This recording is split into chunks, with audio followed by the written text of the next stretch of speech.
Wajah-wajah orang yang beriman pada hari itu berseri-seri karena memandang wajah Rabb. Perubahan wajah orang-orang yang beriman pada hari kiamat itu akan terjadi 4 perubahan. Akan terjadi 4 kali perubahan wajah. Yang pertama, wajah orang yang beriman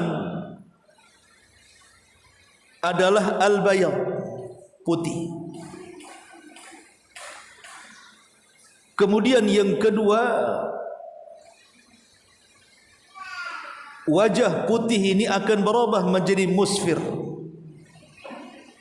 Jadi ada tambahan cahaya dari wajah yang putih. Kemudian yang ketiga, yang disebut dengan wujuhun na'imah, wajah yang penuh dengan nikmat, penuh dengan kesenangan. Dan yang terakhir yang disebutkan dalam ayat yang kita bahas ini, wujuhu yawma idin nadhirah, wajah yang berseri-seri. Ma'asyiral muslimat yang dimuliakan Allah Subhanahu wa taala, 4 ayat ini menjelaskan kepada kita tentang gambaran wajah-wajah manusia pada hari kiamat, di mana wajah-wajah orang-orang yang beriman berbeda dengan wajah orang-orang kafir. Apakah wajah-wajah itu akan berbeda satu dengan yang lainnya, atau setiap manusia itu akan memiliki beberapa wajah pada hari kiamat? Di dunia saja, Bu, satu manusia itu memiliki banyak wajah. Saat ibu bayi, kemudian menginjak remaja, kemudian dewasa dan menua, itu saja wajahnya berbeda-beda. Kalau baru lahir, orang yang memandangnya saja terkadang sangat senang, bahkan terkadang ingin menggendong dan menciumnya, sangat gemas melihatnya. Tapi coba kalau ibu sudah tua, kira-kira dipandang menyenangkan, ingin dicium, digendong, atau sebaliknya? Yang ada menyebalkan, kan? Artinya di dunia saja terkadang wajah-wajah itu satu orang bisa berkali-kali ada perubahan. Dari bayi berbeda ketika remaja, remaja berbeda ketika dewasa, dewasa pula makin berubah ketika tua. Di dunia saja terjadi perubahan wajah itu. Lah sebagaimana di dunia terjadi perubahan wajah, di akhirat juga sama. Jadi ada perubahan wajah-wajah orang-orang yang beriman, sebagaimana juga ada perubahan wajah-wajah orang kafir. Lah di sini adalah salah satunya. Wujuhu yawma idzin nadhir ila rabbiha nadhir. Wajah-wajah orang yang beriman pada hari itu berseri-seri karena memandang wajah Rabb. Perubahan wajah orang-orang yang beriman pada hari kiamat itu akan terjadi 4 perubahan. Akan terjadi 4 kali perubahan wajah. Yang pertama, wajah orang yang beriman adalah al-bayad, putih. Kemudian yang kedua, wajah putih ini akan berubah menjadi musfir. Jadi ada tambahan cahaya dari wajah yang putih. Kemudian yang ketiga yang disebut dengan wujuhun na'imah, wajah yang penuh dengan nikmat, penuh dengan kesenangan. Dan yang terakhir yang disebutkan dalam ayat yang kita bahas ini, wujuhu yawma idin nadhirah, wajah yang berseri-seri. Kapan 4 wajah ini terjadi? Adapun wajah yang pertama adalah ketika orang-orang yang beriman keluar dari kubur-kubur mereka. Ketika sangkakala Israfil ditiup kedua kalinya, maka orang-orang yang beriman keluar dari kubur-kubur mereka. Wajah orang-orang yang beriman dari kubur-kubur mereka, Allah Subhanahu wa taala akan buat wajahnya putih bersih. Sebagaimana Allah Subhanahu wa taala mengatakan, yauma tabyaddu wujuh wa taswaddu wujuh. Pada hari itu ada wajah-wajah yang sangat putih dan ada wajah-wajah yang hitam kelam. Adapun wajah-wajah yang putih bersih adalah wajah orang yang beriman, dan wajah yang hitam kelam adalah wajahnya orang-orang kafir. Ini perubahan wajah pertama. Ketika orang-orang yang beriman keluar dari kubur-kubur mereka, wajah mereka putih bersih. Kemudian kedua, wajah yang bercahaya dari warna putih. Wajahnya sudah putih, mengeluarkan aura cahaya tambahan. Kapan itu? Saat dia merasa senang ketika selesai membaca catatan amalnya. Jadi saat orang-orang yang beriman selesai membaca catatan amalnya dan dia tahu bahwa dia ditakdirkan masuk surga, dan dia tahu isi catatannya semua kebaikannya, sedikit keburukannya, maka dengan senangnya berubah wajah yang putih menjadi musfir, ada tambahan cahaya. Sambil tertawa tersenyum, dia pun kemudian mengacungkan catatannya dan mengatakan, ha umuqra'u kitabiyah, lihat catatanku, baca oleh kalian. Saking senangnya sampai dia berbangga di hadapan manusia, lihat catatan saya, baca oleh kalian. Karena dia tahu dia termasuk penduduk sorga dan semua catatannya kebaikan, walaupun ada keburukan tidak banyak. Maka ketika setelah dia membaca catatan dan dia tahu termasuk ahlil jannah, berubah lagi wajahnya itu. Sudah putih, makin bercahaya dan berseri-seri. Karena dia tahu dia tidak akan celaka dan tidak akan masuk neraka. Makanya Allah mengatakan, wujuhu yawma idzin musfirah dhahikatun mustabsyirah. Pada hari itu ada wajah-wajah yang musfir. Musfir itu tambahan cahaya. Makanya Allah mengatakan ketika mensifati tentang cahaya subuh, Allah mengatakan was-subhi idza asfar, dan demi subuh ketika memancarkan cahayanya. Artinya fajar itu kan sudah terang, tetapi dengan adanya cahaya yang lain lebih terang dibandingkan fajar. Itu namanya isfar.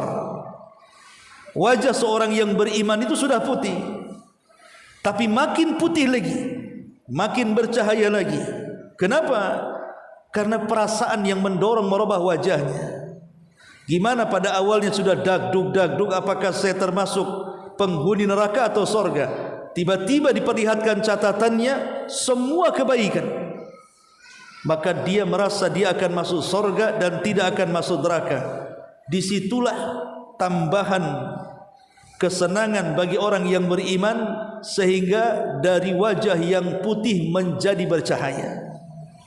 Sambil tertawa, dhahikatun mustabsyirah. Dhahikah, tertawa. Saking senangnya dia tertawa, kemudian mengacungkan catatannya. Ha umuqra'u kitabiyah. Lihat catatanku. Makin bercahaya wajahnya. Karena mubsyirah itu artinya bahagia. Bahagia dengan senyuman. Jadi bukan hanya auratnya itu wajahnya putih bercahaya, tapi nampak senang dari senyuman. Karena kalaupun ada orang cantik ataupun ganteng, wajahnya putih, kalau diam saja auranya kan enggak ada. Memang dia ganteng, putih, tapi diam saja. Ya betul wajahnya putih, tapi auranya tidak ada. Tapi ketika wajahnya sudah ganteng, sudah cantik, sudah putih, kemudian dihiasi dengan senyuman kebahagiaan, kan nampak aura wajahnya itu. Aura wajahnya nampak di situ. Bukan hanya putih saja, nampak ada kesenangan yang bertambah dari wajahnya. Itulah makna musfirah di situ.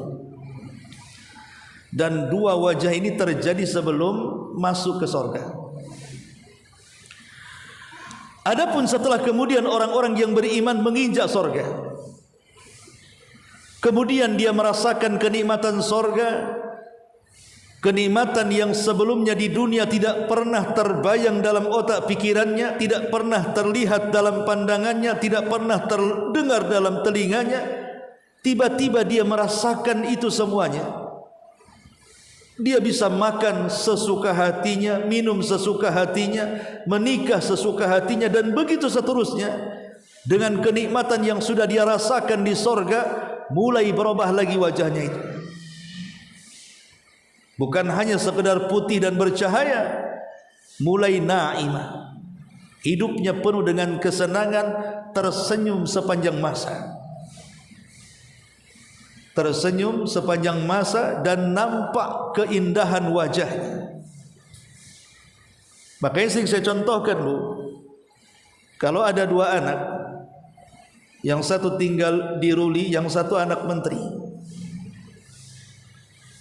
sama-sama umurnya 10 tahun, anak gadis. Tentu anak-anak yang hidup di Ruli dalam kondisi miskin, yang tidak terawat, tidak terurus, kulitnya saja sudah kumal kan, jarang mandi, nampak mandi pun tak pakai sabun ya. Mau senyum pun berat. Kenapa? Besok mau makan apa enggak? Nanti lebaran beri pakaian baru atau tidak? Nanti kalau hujan bocor atau tidak? Ada cemas-cemas tuh wajahnya. Tapi anak yang hidup di lingkungan orang kaya, yang hidupnya serba ada, semua kebutuhannya siap sedia, kan beda itu wajahnya, Tentu beda lah, Kayak ibu orang yang banyak hutang dengan orang yang melunasi hutang, kan beda itu wajahnya. Yang banyak hutang cemberut, diajak ngobrol pun gak nyambung, kayak orang kena narkoba ya. Tapi kalau orang yang banyak uang, justru dia ngutangi orang, beda wajahnya. Jadi di dunia saja wajah orang susah dengan orang senang itu beda. Lah begitu juga orang yang masuk surga. Sebelum masuk surga memang sudah putih, sudah bercahaya, tetapi belum naim, belum merupakan wajah yang penuh dengan kenikmatan. Makanya Allah mengatakan, wujuhun yawma idzin na'imatun li sa'yiha radiyatun fi jannatin 'aliyatin. Pada hari itu ada wajah-wajah na'imah yang penuh dengan kesenangan, karena usahanya diridhoi oleh Allah Subhanahu wa taala. Ini wajah yang ketiga, na'imah, penuh dengan kesenangan, tersenyum sepanjang masa, tertawa sepanjang waktu. Kemudian yang ketiga, yang keempat adalah wajah setelah melihat Allah. Wajah setelah melihat Allah berubah lagi. Dan ingat bahwa melihat Allah adalah kenikmatan puncak yang ada di sorga. Melihat Allah lebih nikmat dibandingkan nikmat seluruh nikmat yang ada di sorga.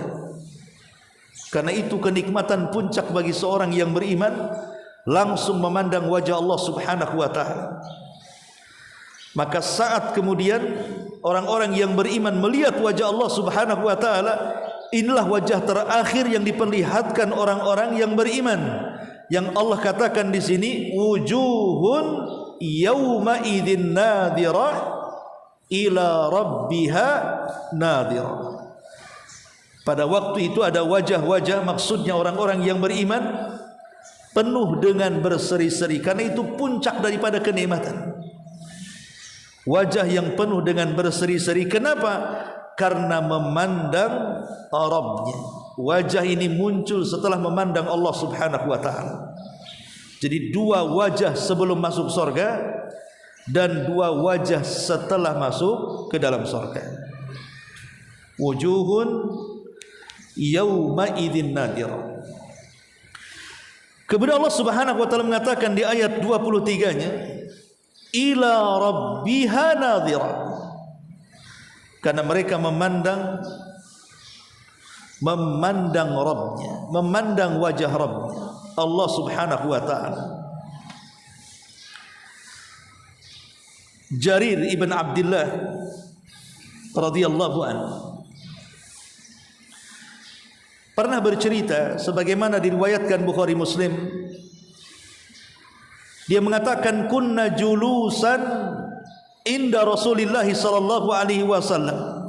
Dulu, kata Jarir bin Abdullah, dulu kami pernah duduk-duduk dan di situ ada Nabi.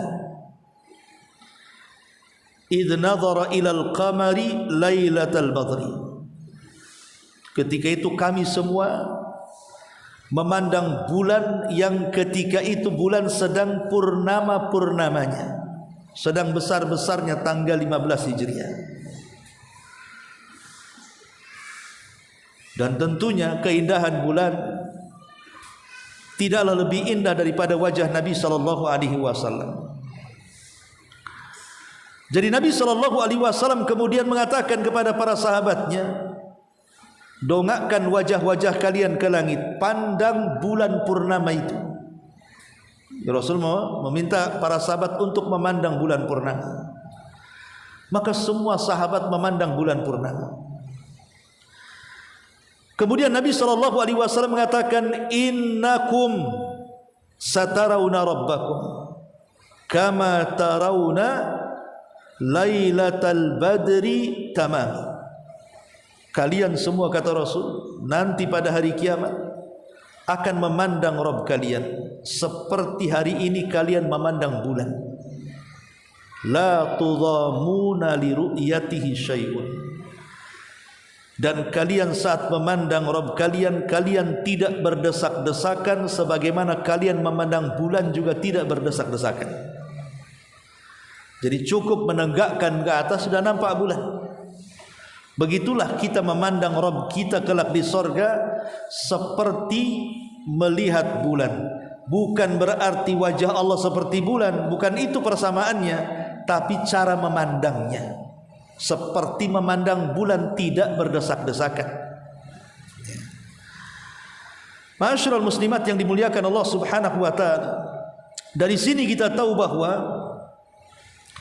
kenikmatan terbesar bagi seorang yang beriman adalah mampu memandang Rabbnya. Dan itu bagian daripada tambahan nikmat yang ada di sorga. Sorga itu sudah nikmat. Makanya ketika Allah subhanahu wa ta'ala mendatangi penduduk sorga, kemudian Allah subhanahu wa ta'ala masih di balik hijabnya. Dan ingat, tabirnya Allah subhanahu wa ta'ala adalah cahaya. Dalam riwayat adalah api. Ada yang mengatakan nur, ada yang mengatakan nar. Dan kalau seandainya cahaya tabir Allah subhanahu wa ta'ala tersingkap sampai ke dunia, maka tidak ada yang selamat di dunia kecuali terbakar. Itu baru cahaya tabirnya. Macam mana Allah subhanahu wa ta'ala. Lah disebutkan bahwa Allah Subhanahu wa taala di balik tabirnya kemudian berfirman kepada penduduk surga, saluni ma syi'tum, mintalah sesuka kalian, fa hadza yaumun mazid, hari ini hari tambahan nikmat kepada kalian. Tapi penduduk surga bingung mau minta apa, karena mereka sudah merasakan nikmat yang luar biasa masalahnya. Sehingga mereka mengatakan, ya Rabb, alam tubayyid wujuhana wa tudkhilana al-jannah wa tubaiduna anin nar. Ya Rabb, bukankah engkau sudah memutihkan wajah-wajah kami, memasukkan kami ke surga, menyelamatkan kami dari neraka? Apalagi ya Rabb, sudah cukup bagi kami. Tapi Allah Subhanahu wa taala mengatakan, saluni ma syi'tum fa hadza yaumun mazid. Minta. Ini hari tambahan nikmat bagi kalian kepada. Mereka bingung mau minta apa, karena kenikmatannya sudah sempurna di sorga. Apa yang ingin dicari di sorga? Semua sudah ada. Maka Nabi Musa alaihi salatu wassalam ketika itu memberikan pandangan kepada penduduk sorga dan mengatakan, salullah, mintalah kalian kepada Allah Subhanahu wa taala agar kalian bisa memandang wajah Allah yang mulia. Karena dulu kata Nabi Musa, di dunia aku pernah memintanya, tetapi Allah mengatakan, lantarani, engkau tidak bisa melihat. Maka seluruh penduduk surga sepakat ingin memandang dan melihat wajah Allah yang sesungguhnya. Maka ketika kemudian seluruh penduduk surga minta agar Allah membuka tabirnya, semua manusia tegang. Maka Allah pun membuka tabirnya. Disitulah seluruh manusia bisa memandang Allah. Dan semua penduduk surga mengatakan, demi Allah, tidak ada nikmat yang paling besar dibandingkan kita semua mampu memandang Rabb kita, Allah Azza wa Jalla. Jadi memandang wajah Allah itu sebuah kenikmatan yang luar biasa. Tetapi ingat bahwa ini hanya terjadi di akhirat, tidak mungkin terjadi di dunia. Ingat dulu tahun berapa, saya lupa, di Tiban atau di Batam Center, ada orang yang mengaku bisa memperlihatkan wajah Allah, dimasukkan ke suatu ruangan, kemudian membaca zikir-zikir tertentu sambil di depannya ada jolang dan air, kemudian disuruh membayar setiap satu orang 500.000, dijamin bisa memandang wajah Allah. Ingat Bu kasus itu? Kalau enggak ingat, lihatlah di Google. Ada dulu kasus di Batam, bayar 500 bisa memandang wajah Allah. Kita katakan pendusta. Mana ada bisa memandang wajah Allah? Siapa Anda? Nabi SAW saja pernah melakukan perjalanan spektakuler Isra dan Mi'raj sampai ke Sidratil Muntaha, kemudian berdialog langsung dengan Allah tanpa perantara. Tapi Nabi SAW tidak pernah mampu memandang wajah Allah. Rasul hanya berdialog lewat tabirnya.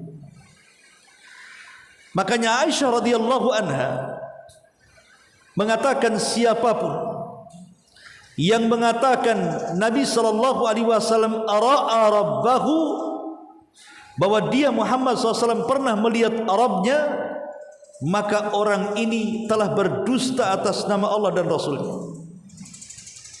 Karena aku pernah bertanya kepada Nabi SAW, kata Aisyah, ara'aita rabbaka lailatal Isra'i wal Mi'raj, apakah engkau bisa atau pernah memandang Rabbmu pada malam engkau diisrakan dan dimi'rajkan wahai Rasul? Rasul mengatakan, nurun anni ara, saya tidak melihat apapun kecuali cahaya. Kata Rasul, aku tidak melihat apapun kecuali cahaya. Artinya Nabi tidak sanggup melihat Allah. Bahkan Nabi Musa alaihi salatu wassalam yang dikenal dengan Kalimur Rahman, Nabi yang banyak berdialog dengan Allah.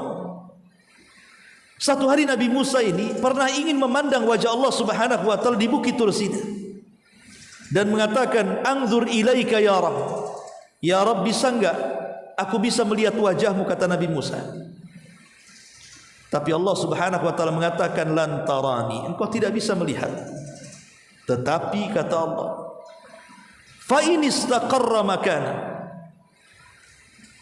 Allah mengatakan falamma tajalla lil jabali ja'alahu dakka wa sara Musa sa'iqa. Tapi Allah mengatakan kepada Musa, saya kan tidak akan tolak permintaanmu, tapi lihat gunung itu. Unzur ilal jabal, lihat gunung itu.